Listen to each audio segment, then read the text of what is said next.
Hello दोस्तों, तो स्वागत है आपका एक बार फिर से आपके अपने यूट्यूब चैनल यूथ एजुकेशन में। आज हम पढ़ेंगे मध्य प्रदेश पटवारी के प्रीवियस पेपर 14 दिसंबर 2017 की पहली शिफ्ट का पेपर। तो चलिए बिना किसी देरी के शुरू करते हैं।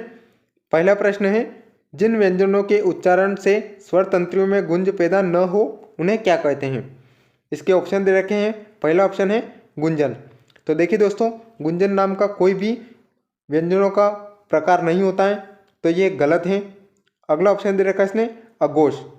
अघोष का मतलब होता है दोस्तों, जिन व्यंजनों के उच्चारण में स्वर तंत्रियों में कंपन नहीं होता उन्हें अघोष वर्ण कहते हैं। तो यही अपना सही आंसर बन जाएगा, ऑप्शन नंबर बी। अगला ऑप्शन देख रखा है इसने सघोष। सघोष का मतलब होता है दोस्तों कि जिन व्यंजनों के उच्चारण में स्वर तंत्रियों में कंपन होता है उन्हें सघोष वर्ण कहते हैं। अगला ऑप्शन दे रखा है इसने अल्पप्राण। अल्पप्राण का मतलब होता है दोस्तों, जिन व्यंजनों के उच्चारण में मुख से कम हवा निकले वह अल्पप्राण में आते हैं। अब अगला प्रश्न, किन भाषा को हिंदी की जननी कहा जाता है। तो देखिए दोस्तों, हिंदी की जो जननी होती है वो संस्कृत भाषा को माना जाता है। तो अपना सही आंसर बन जाएगा ऑप्शन नंबर ए। अगला प्रश्न, जिन ध्वनियों के उच्चारण में श्वास वायु बिना किसी रुकावट के मुंह से निकलती हैं उसे कहते हैं। पहला ऑप्शन है व्यंजन। तो देखिए दोस्तों, जिन ध्वनियों के उच्चारण में मुंह से निकलने वाली वायु किसी न किसी अंग को स्पर्श करती हैं उन्हें व्यंजन कहते हैं। अगला ऑप्शन दे रखा है इसने स्वर। तो स्वर यानी कि जिन ध्वनियों के उच्चारण में मुंह से निकलने वाली वायु किसी न किसी अंग को स्पर्श नहीं करती हैं तो उसे स्वर कहते हैं। तो यही अपना सही आंसर बन जाएगा, क्योंकि इसने पूछा है जिन ध्वनियों के उच्चारण में श्वास वायु बिना किसी रुकावट के बाहर निकल जाते हैं तो उन्हें क्या कहते हैं, तो उन्हें स्वर कहते हैं। अब अगला ऑप्शन दे रखा है इसने वर्ण। वर्ण भाषा की सबसे छोटी इकाई होती है दोस्तों। अगला ऑप्शन दे रखा है इसने शब्द। शब्द यानी कि दो या दो से अधिक सार्थक अक्षरों से मिलने वाला जो युग्म होता है उन्हें शब्द कहते हैं। अब अगला प्रश्न, कच्छा शब्द में किस प्रकार की अशुद्धि है। तो देखिए दोस्तों, कच्छा जो शब्द है उसका अगर शब्द बनाएंगे तो वो बनेगा कक्ष। तो इसमें क्ष क्षत्रिका संबंधी अशुद्धि है। तो अपना सही आंसर बन जाएगा ऑप्शन नंबर ए क्ष। अगला प्रश्न, किन शब्द में पंचम अक्षर का प्रयोग नहीं किया गया है। तो देखिए दोस्तों, पंचम अक्षर यानी कि नासिक के व्यंजन को कहते हैं। पंचम अक्षर होते हैं ड़, ण, ण, न और म। उन्हें पंचम अक्षर या फिर नासिक के व्यंजन कहते हैं और उनका जो एक नाम होता है उन्हें अनुस्वार भी कहते हैं। तो देखिए दोस्तों, इसमें जो ऑप्शन बी देखेंगे अंगूठी, उसमें अनुनासिक ध्वनि का प्रयोग किया गया है यानी कि चंद्रबिंदु का प्रयोग किया गया है। तो ये पंचम अक्षर के अंतर्गत नहीं आता है। तो यही अपना सही आंसर बन जाएगा, ऑप्शन नंबर बी। अब अगला प्रश्न, कमल का पर्यायवाची निम्न में से कौन सा है। पहला ऑप्शन दे रखा है इसने तरंगिणी। तरंगिणी का मतलब होता है दोस्तों नदी। अगला ऑप्शन दे रखा है इसने सरोज। सरोज का मतलब होता है दोस्तों कमल या फिर पंकज। तो यही अपना सही आंसर बन जाएगा। अगला ऑप्शन है तड़ांग। तड़ांग का मतलब होता है दोस्तों तालाब या फिर सरोवर। अगला ऑप्शन दे रखा है इसने मृगांक। मृगांक का मतलब होता है दोस्तों चंद्रमा या फिर सुधाकर। तो उसे मृगांक कहते हैं। अब अगला प्रश्न, जिसके हृदय में दया नहीं है के लिए एक शब्द निम्न में से कौन सा होगा। पहला ऑप्शन है हृदया। तो देखिए दोस्तों, हृदया ये अशुद्ध शब्द है। अगला ऑप्शन है निदया। निदया भी एक अशुद्ध शब्द है। अगला ऑप्शन है निदय। निदय भी जो है वो एक अशुद्ध शब्द है। अगला ऑप्शन है निर्दय। निर्दय का मतलब होता है दोस्तों जिसके मन में दया न हो उसे निर्दय कहते हैं। तो यही अपना सही आंसर बन जाएगा। बाकी ऑप्शन ए बी सी तीनों ही असंगत हैं और अशुद्ध रूप से लिखे गए हैं। अब अगला प्रश्न, महेश्वर का संधि विच्छेद निम्न में से कौन सा होगा। तो देखिए दोस्तों, इसका जो सही आंसर बनेगा वो बनेगा ऑप्शन नंबर ए महा प्लस ऐश्वर्य। ये जो है ये वृद्धि स्वर संधि का उदाहरण है। अगर वृद्धि स्वर संधि का अगर बात करें तो नियम होता है अ या फिर आ के बाद एड़ी या फिर एनक आए तो वो एनक में बदल जाता है, और एक और होता है अ या फिर आ के बाद ओखली और औरत आए तो वो औरत में बदल जाता है।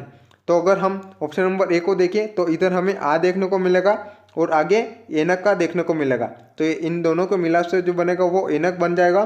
तो महेश्वर में एनक की मात्रा आपको देखने को मिल जाएगी।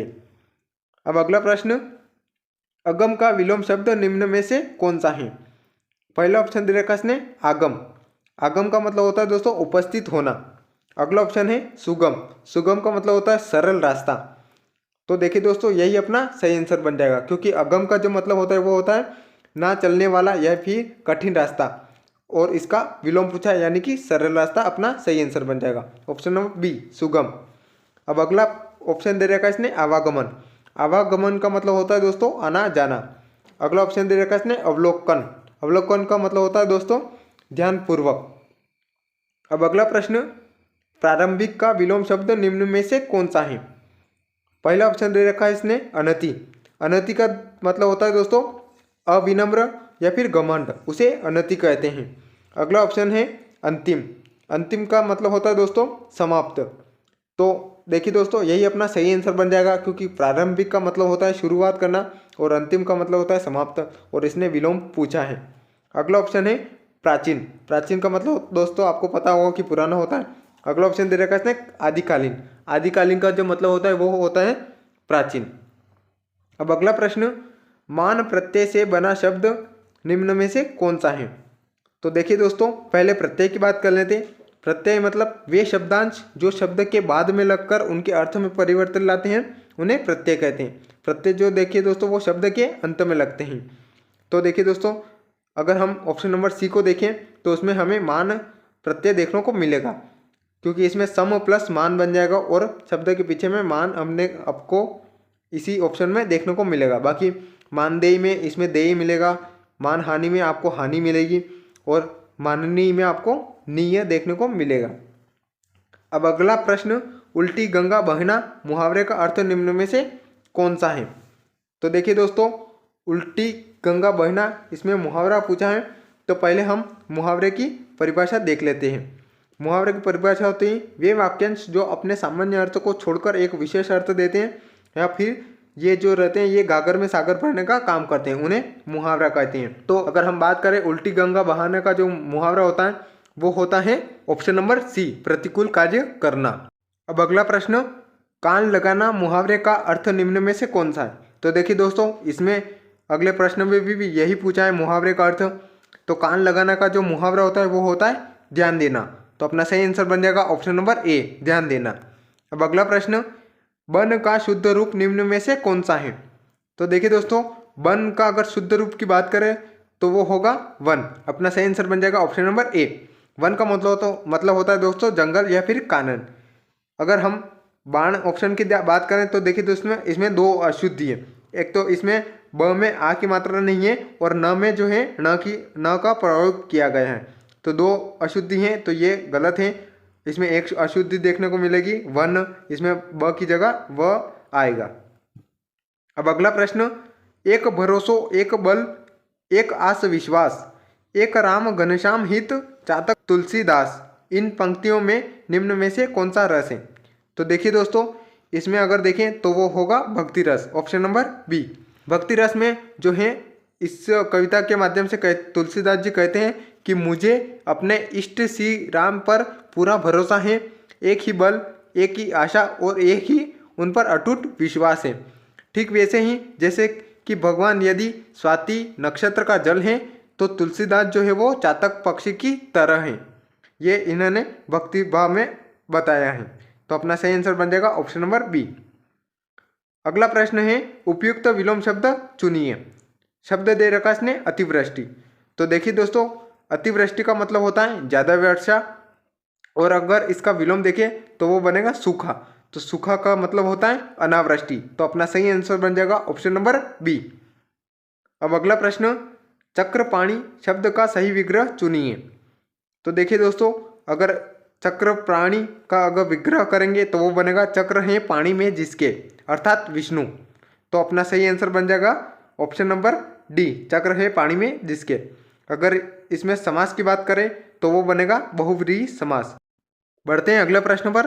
अगला प्रश्न है चार विकल्पों में से गलत विकल्प का चिन्हित करें। पहला ऑप्शन है युद्धवीर। युद्धवीर देखिए दोस्तों युद्ध का वीर की बात कही है, तो ये बिल्कुल ही सही शब्द है।